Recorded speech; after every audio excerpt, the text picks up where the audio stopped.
Actually, late last week, nakapanawag ako kay Assistant Director Alfruto. Kag indirectly nakahambal siya nga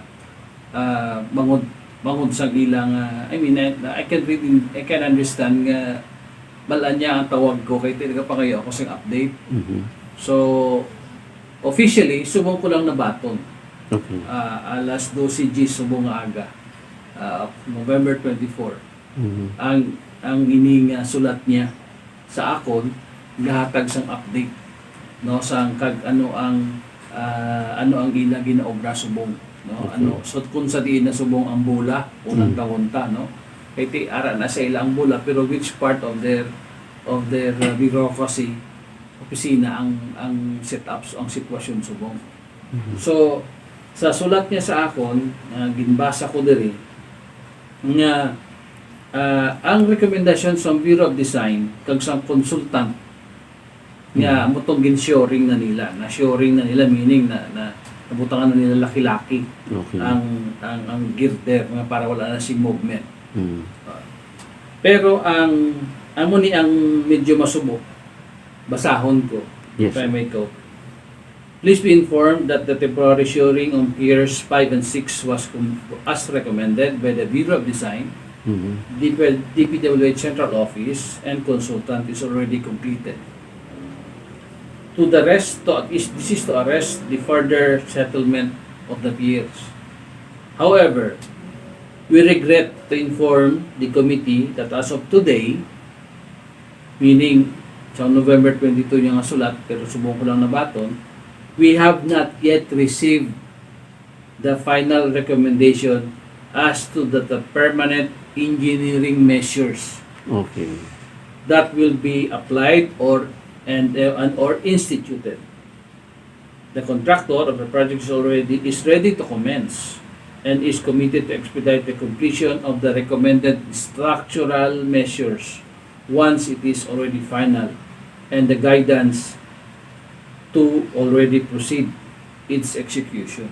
Meaning, gahulat pa ang DPWH Regional Office Yes. sang rekomendasyon kag kung ano gid ang final nga ibutang o himuon nga paagi o nga himuon nga proseso no para sa permanente nga solusyon sang sining problema sang Ungka Flyover. So masunson makita naton nga hindi nila malabot o ma-realize ang ila initial nga paghambal nga ma-open ang sa traffic ang Ungka Flyover before Christmas. Okay.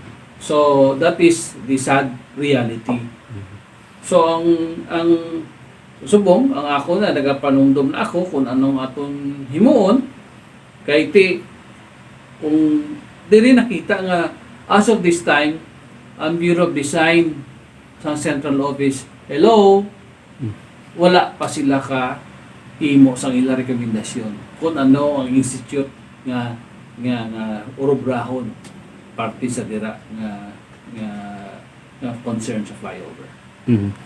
With regards sa si inyo nga hearing in relation sa sinang updates ng DPWH, nakakadto bala ang taga Bureau of Design diri sa Iloilo to check kung ano ang posible nga mga ara nga problema para makahatag sila sa rekomendasyon o kung wala sila kapalapit kag nag-rely lang sila sa impormasyon nga gina-relay sila sa babaw. Wala ako idea kag diri sa sulat, wala ako may naibaluan nga nagkadto diri sila. Okay. No, ang taga Bureau of Design. That is why amo ni ganing akon nga pamangkot sino maobra sini? Yes. Oo. Do we have to rely on them? O tikti siyempre kay may mga consultant man bala? Oo. So, ginbaydan niya sila mo, ginkontrata nila na yung design mo. Balang sabag kay balota, ginakontrata ini sa mga consultant ang pag-design sa mga dalago nga mega projects na pareha sila sa mga flyovers. So, amo na ang sukto naton sa ila. No, nga kung sa diin, Bureau of Design, come on, anong na ini? Okay. Oo. maluoy man kamo sa regional office ninyo, kay ti ang regional office ang nag-implemento, pero dependent sila sa inyo. Yes. Hindi man sila ka-proceed basta-basta on their own initiative because they are waiting for you. I don't know who is the Bureau of Directors ng Bureau of Design or what. I guess siguro it's about time nga ipalabot ang din kay Secretary Manny Bunuan. Mhm. Kag ayo naton ang aton mga national officials, most particularly with due respect to Congressman Jamjam Baronda being the congresswoman of the Iloilo City, kay Congressman Mike Reseta sang 2nd District, kay Tik Pavia, Yes. and Icoro, of course, kay Congressman Jojo Ang, Yes. Oswald Ilonggo, nga to work on this, and then buligay kay ti, especially sa mong, budget hearing, Mhm. maka-intervene ng aton mga congressman dira sa ila, kag eventually mapirsa naton the soonest time possible ang Bureau of Design. Okay. Kag ang consultant nga may ubrahon na sila, kag ma-plaster ini, how long will it take you to come up with a design for this? Mhm. Oo. So- Come on, the Ilonggos deserves the best. Oo. Hindi pwedeng ang Ilonggo magahulat lang kita, kag dawa pa si Digani kami nga parehas nga ara sa gobyerno, nagapaayon gani kami sa inyo. Itinintindihan naman namon somehow ang grabidad sa sitwasyon, especially tapos lang nag-agi si Paeng, pero hindi ina naton niya pwede mangin rason. Mhm. I do not know kung how is the process on this.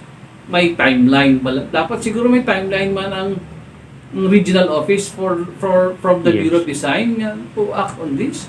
Mhm. And makakam up sila sang kakaigo nga intervention. Okay. So in relation sa sining nakita mo sa bang sitwasyon kag update nga ginhatag sa DPWH, ano ang imo plano nga mangin masunod nga tikang para nga padasig kag mapalinton sa tawo ang sitwasyon subong nga hindi sila ka-expectar nga makalabay ni sila by December sa sinang Ongka flyover.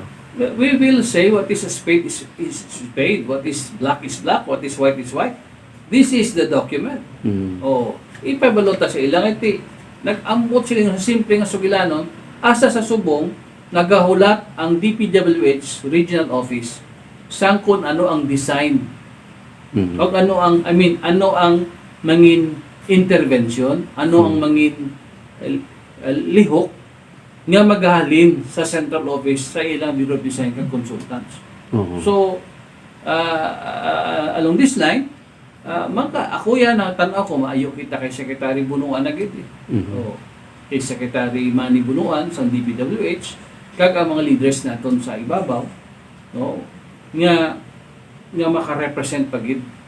Kay kung may number man ako kung may number lang ako siguro kay Secretary Bunuan, ambot ko na ako amo pa na dito, tuyag ko matawag na lang ako. Masiling kaayo ka bala nga pwede Secretary, pakitignan naman ito please, makitulungan kami kasi matagal na ito as September pa ito na close. Mhm.